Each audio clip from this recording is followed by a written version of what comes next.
Okay, it says a ball is kicked in a horizontal direction from a platform 11 meters high. Draw force diagrams of A, the initial position, the mid-air flight, and the final position. Okay, so we'll use a GeoGebra applet to explain this, and the GeoGebra link to the GeoGebra applet I will put in the notes of this video. So here we go to our GeoGebra applet. So here we got our football. Okay, so what we're going to do, it gets kicked at that particular point. It's 11 meters from the ground.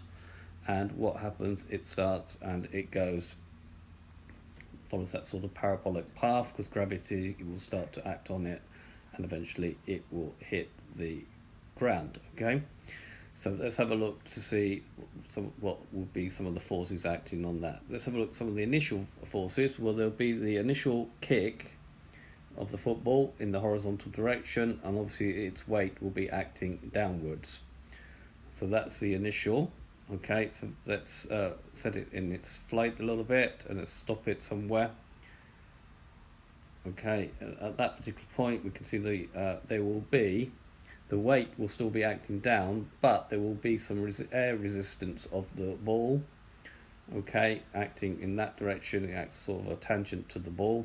Okay, so let's just reset that and start it. So as soon as you kick it, there will be some sort of air resistance and the weight of the ball, and then eventually it will hit the ground. Okay, we'll still have the weight.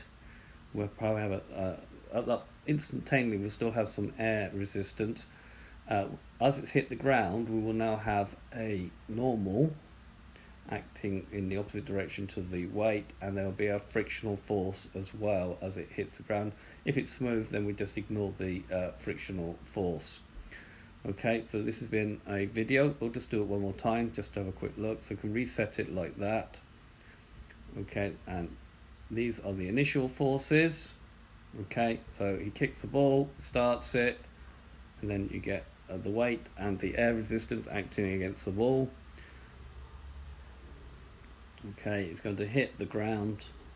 Okay, at that point there'll be instantaneously there'll be some sort of air resistance, and there will be a frictional force and the weight and the normal reaction. Okay, I hope you've enjoyed this video. The GeoGebra app will be in the notes of the video, and I thank you very much for watching.